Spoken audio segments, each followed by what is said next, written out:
ఈరోజు మా అనకాపల్లి నియోజకవర్గంలో ఒక ఫేక్ కాల్స్ నేను భావిస్తున్నాను. ఆ ఫేక్ కాల్ 59 సెకండ్స్ న్యూస్. ఆ మొబైల్ నెంబరు 8038461027.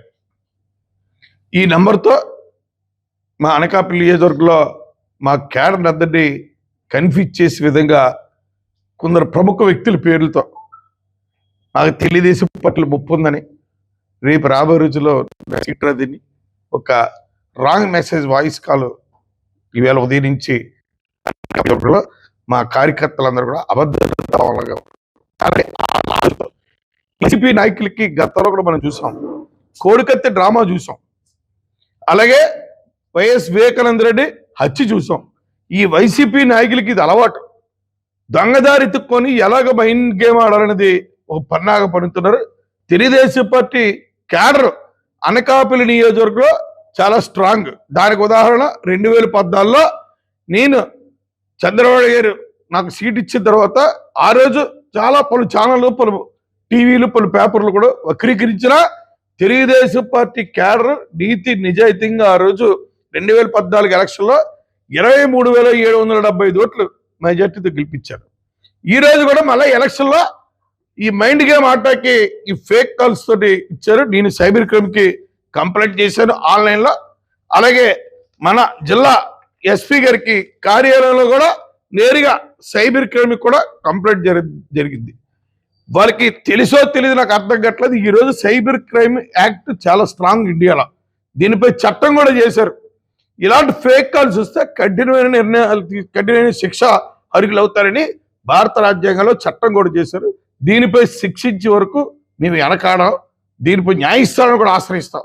ముందు యాజ్ పర్ లాగా ప్రకారంగా ఆన్లైన్లో కంప్లైంట్ ఇచ్చో, మాన్యువల్గా ఎస్పీ గారికి ఇచ్చో, రేపు దీనిపై కఠినమైన చర్యలు తీసుకోకపోతే మేము కూడా కోర్టుని ఆశ్రయిస్తాం. ఈ ఫేక్ కాల్స్ వల్ల ఆ రోజు చూసాం మనందరం ఎయిర్పోర్ట్లో ఒక మైండ్ గేమ్, ఒక హాస్యాస్పదంగా ఉండదు కోడికత్తి డ్రామా.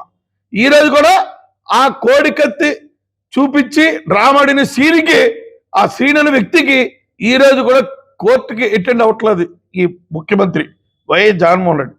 ఇలాంటి దాంట్లో గరుడు ఆ రోజు చూసాం మనం, తన తల్లిని, తన చెల్లిని ఈ కోడికత్తి డ్రామా సొంత తండ్రి తర్వాత తండ్రి వివేకానంద రెడ్డి హత్య ఆయన చంపి ఆ హత్య కూడా చంద్రబాబు నాయుడు వైపు మళ్ళీ ఇచ్చాడు.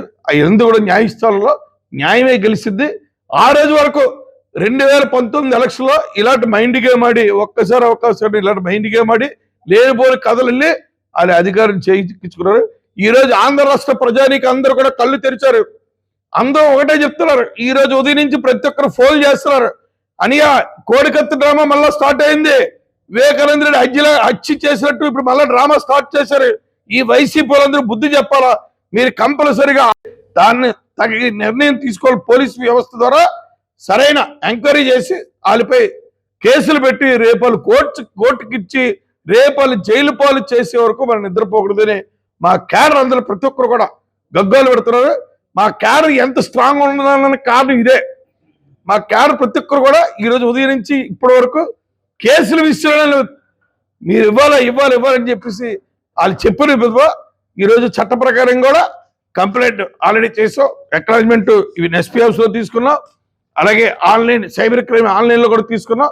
దీనిపై న్యాయ పోరాటం చేస్తామని తెలుగుదేశం పార్టీ తరఫున అనకాపల్లి నియోజకవర్గ ఇన్ఛార్జిగా నా పైనే దుర్ప్రచారం చేసిన ప్రతి ఒక్క ఈ దుర్ప్రచార ఛానల్ 59 సెకండ్స్ అట.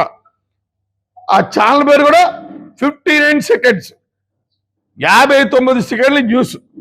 ఇది వైఎస్ఆర్సీపీ వాళ్ళ డ్రామా, ఇది వైఎస్ఆర్సీపీ కాంగ్రెస్ పార్టీ తరఫు డ్రామా. ఈ జగన్మోహన్ రెడ్డికి ఇది అలవాటు, వెన్నతో పెట్టిన విద్య. ఆ రోజు తన తండ్రి శవన్ పక్కన తర్వాత కళ్ళవల్ల మాటలు చెప్పాడు, కాంగ్రెస్ పార్టీ మీద చెప్పాడు, తెలుగుదేశం పార్టీ మీద చెప్పాడు, లేనిపోని ఒకలాడిపు లేడేశాడు. పాదయాత్రలో ప్రతి ఒక్కరు కూడా నోటికి ఇస్తొచ్చిన ఎన్నబద్దాడు. ఆయన ముఖ్యమంత్రి పీఠం మీద కూర్చున్న తర్వాత జనాలు ఎవరు కనబడలేదు, డేరాలు కట్టుకొని తిరిగాడు. ఎవరికి కూడా ఎవరికి అన్యాయం జరగదు, ఎవరికి కూడా న్యాయం జరగలేదు. ఈరోజు మళ్ళీ ఇది కొత్త పన్నాగం పడుతున్నారు. దీనిపై న్యాయస్థానాన్ని ఆశ్రయించి దీనిపై పలు సెక్షన్లు ఆల్రెడీ సెక్షన్లు కూడా మెన్షన్ చేశారు.